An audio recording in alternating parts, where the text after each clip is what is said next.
to this now. 5 alleged construction mafia kingpins from KwaZulu-Natal will learn on Friday if they will be released on bail. They were arrested last month for allegedly disrupting work at a construction site in Pietermaritzburg. Newsroom Africa's Nobuhle Modise reports.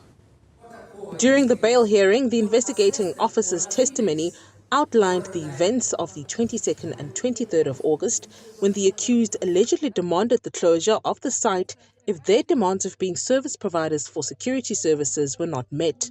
In the state's closing arguments, it affirmed that the group's actions amounted to extortion and their demands turned the site into a crime scene.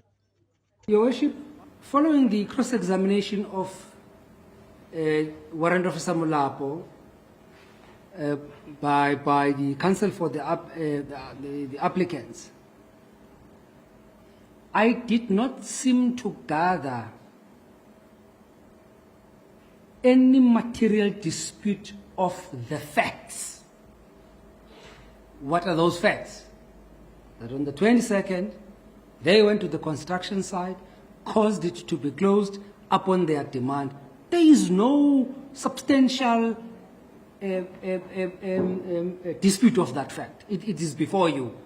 And therefore, I submit, Your Worship, prima facie, we have placed before you a prima facie case. Prosecutors argued that even after the accused were jailed, the construction project resumed without incident, reinforcing suspicions that they were the primary instigators behind the disruption.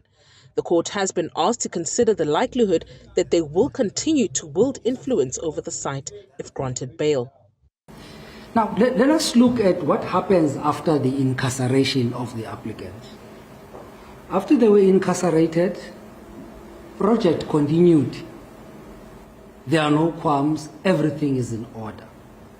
Let's suppose for a moment they are released on bail. Yes, you say they must not go there.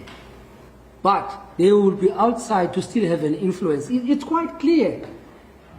Any argument that they were ringleaders or instigators is supported by the fact that after their incarceration, project continued without any problems. Further concerns were raised about the transparency of the defense, as Section 60(11)(b) of the Criminal Procedure Act requires the accused to disclose prior convictions. The prosecution suggested possible dishonesty, pointing to an intent to obscure past offences from the court. The defence had earlier stated that accused number 2 had omitted information around his previous rape conviction because it happened 28 years ago. Well, Your Worship, as put it, there's a combination of various factors. Mainly is that as a youngster at 17 years old, you come into court and it's reasonable, understandable. And the point of the matter is that, especially in light of what he was convicted of, it could have been so easily disclosed if he understood it. So it was not something that was deliberate. So the actual situation is that he understood it in this way, that he was not convicted.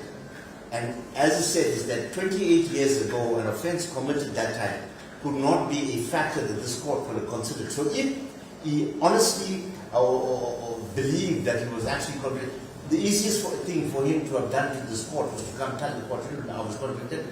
The magistrate has postponed the matter, keeping the accused in custody until Friday's ruling. If bail is denied, the accused will remain in jail as the extortion case moves forward. For Newsroom Africa on Channel 405, I'm Nobuhle Modise in Camperdown, KwaZulu-Natal.